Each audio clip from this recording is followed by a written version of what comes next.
Mike. And I'm Angela. And this is NFGeeks. Okay, so for this episode of ENFP, we're going to do some Master Apprentice work, where Angela asks ENFP things that are on her mind, and I try to answer them to the best of my ability. So go ahead, Angela. What are some things that you're thinking about now as a young woman, a young ENFP woman?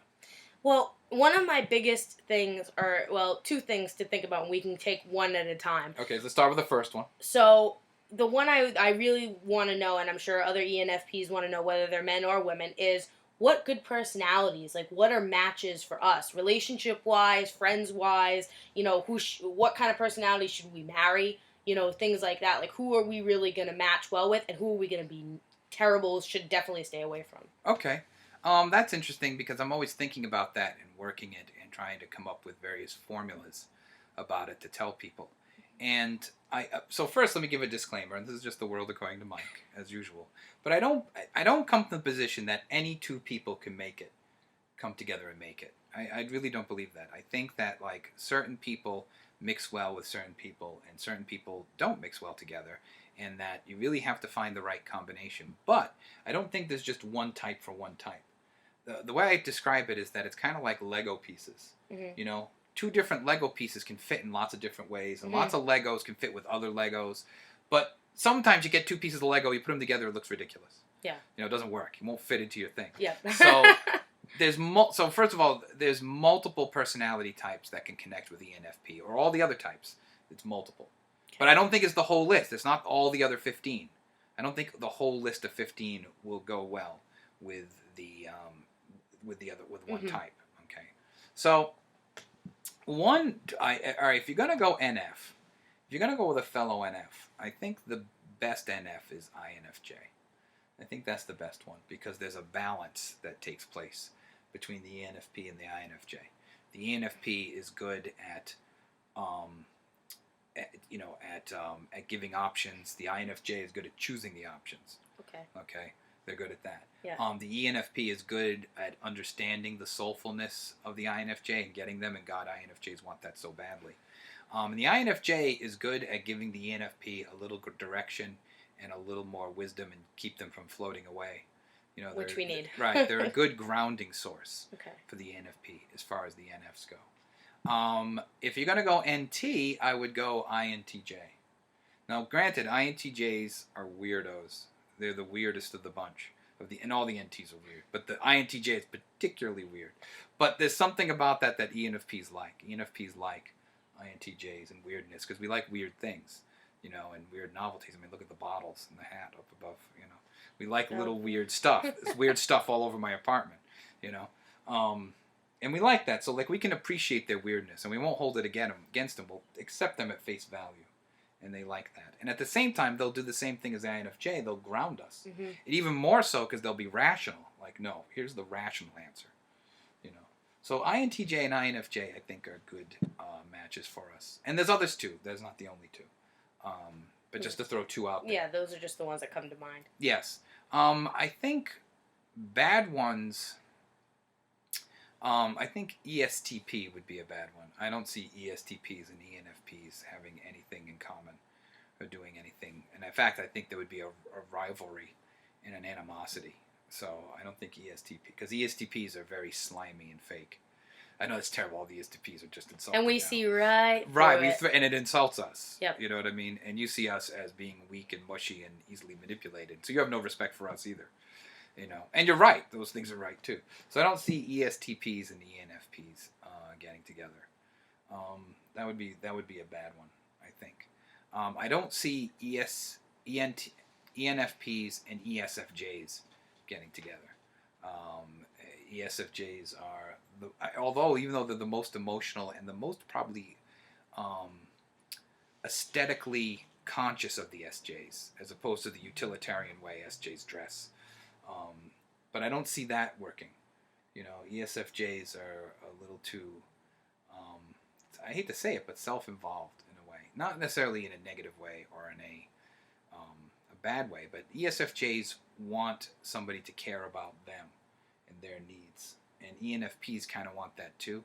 So it's like two vacuums trying to come together. I don't see it happening. We can't give each other what we want, so it What we wouldn't end both up. want, Yeah. right?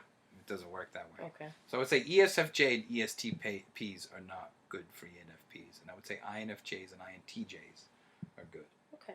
How's that sound? That's good. That's definitely just something that I wanted to know, only because, you know, especially like we've discussed on, and I've seen in previous episodes, you know, even just talking to Brad, who was on the show, you know, a few times ago, and, you know, we seemed to get along very well, and it was weird because I didn't understand why we would get along so well, but then once you kind of explained how our personalities kind of meet, it definitely makes sense, and I could definitely see how you're saying, like, the other ones wouldn't be good. So that's always what I've wanted to know, just on a personal level. And there's also a middle ground, too, that's mediocre, but not bad, but not good. And so, for example, Brad's an INTP. Mm-hmm. So ENFP, INTP can have fun and talk to each other and have conversations, but I don't know if it could get more than that. I don't know if it could ever get beyond that, Mm-hmm. you know. So it's not a bad one. I would put INTP like in the middle for us. It's not terrible, but it's not the best. You know, it's in the middle. Yeah. We can appreciate them, but I don't know if it's going to be any real connection. Like depth, that soulmate stuff that ENFPs that, you know, we want and we crave. Yes, exactly. Okay. All right, what's some other questions we can think about? The other one that's a big deal with me, and I know a lot of ENFPs, especially younger ones, you know, want to know, is what are some good career choices? You know, what should we be thinking about? Like, in what depth should we be considering for a career? You know what I mean? Like, obviously, I don't like anything that's going to be boring. I don't want to be doing the same thing every day, but I also have to think, too. Or anything that actually includes work. Yeah, that's true. Yeah. So we want to, you know, and I'm sure we all want to know, you know, what should we be thinking about, and what are things that we could be thinking about that would make us happy? Because, you know, as ENFPs, we want to be happy. It's not about, you know, the money and stuff. It's about, am I going to be happy going to work every day? Okay. Well, one thing about ENFPs that they are notorious for is actually going through more than one career over a lifetime, like kind of switching around. And this is, I think, why people think we're flighty. And it's not really the case. I mean, I think we get involved in something and then it runs its course, and then we want to do something new and do something else and explore ourselves and take the talents that we learned from the previous job and carry them into a new way into the next one. Okay, and I've done that several times, you know, then take those skills and then bring them into something new and then create something new. You know, we're good at creating something new. So don't be surprised if you go through a few careers over your time, but there'll be a link. It won't be random all over the place. There'll be sort of a link running through them, a thematic link, either in terms of values or orientation or the type of person you're trying to be. There will be a thread that runs all through them. It's not just random choices. You're not going to be a plumber and then join the Navy, you know, and then go join the circus and then, you know, become a doctor. It's not that sporadic. Okay. To others, it seems sporadic. I'll say that. Okay. So first and foremost, expect, you know, go through a few. You're going to go through a few changes, more than the other NFs. Okay. All right. Secondly, I think that ENFPs are good at sort of being out there in the world, expressing ideas. I don't know if we're good constructors of ideas. On our heads we are, but I think we're better at reporting ideas and speaking, being a almost channeling, if you will. I know they're very like an advocate for an idea. Yes, or letting the idea come through us and being able to express it in a way and communicate it. I think we're very good at that, and that could be done artistically, like theatrically or poetically. It can happen in you know, like what I do, teaching. It can happen in religious study, and people become ministers and things like that. As long as we're talking about the expression of an idea. A lot of ENFPs are involved in television and journalism, but mostly being the talking heads, you know, the anchor people, not necessarily being the specialists or the authority people. So that's a general sense of some things. Now, we've talked about this before, so now we have to, again, have more trauma for you. Why don't you tell the NFGeek audience what your major is so that all the ENFPs can laugh? Wait till you hear this. ENFP, remember, ENFP, this is what her major is. Yeah, it was administrative assistance. Yeah. There is no chance of that surviving. No. None. Zero. Okay? Absolutely nothing. There's no... Think of all the tedious work that takes. I know. The tedious, mindless work in silence, no less, in a cubicle. What are the chances of you completing that degree? Or at least working in that job. It's already gone at that point. Right. Like we've already talked about. I'm already done with that and moving on to something else. Yeah. And How did that idea manifest? What was the origin of that? Let's talk about that for a minute, because that's a bad ENFP idea. A lot of it was because I came from SP and SJ parents who told me that you need to get a job that's going to make you good money, and that way you don't have to do all these things. You don't have to work hard. You just go to work, make good money, and have a house and do all your things. And it doesn't matter whether it's a job. You'll learn to love it. You'll learn to like it. Oh. And that drove me nuts. But after all these years of doing it, I think that's why. That's like saying you'll learn to love prison. Yeah. You'll get used to the food, the company. You'll get used to it. So I think that's why. But and even just like we've talked about in the two semesters and talking about all the personality things, I feel like my idea of who I am is kind of developed. So it's definitely helped me to learn. A very ENFP quest, by the way, too. Yeah.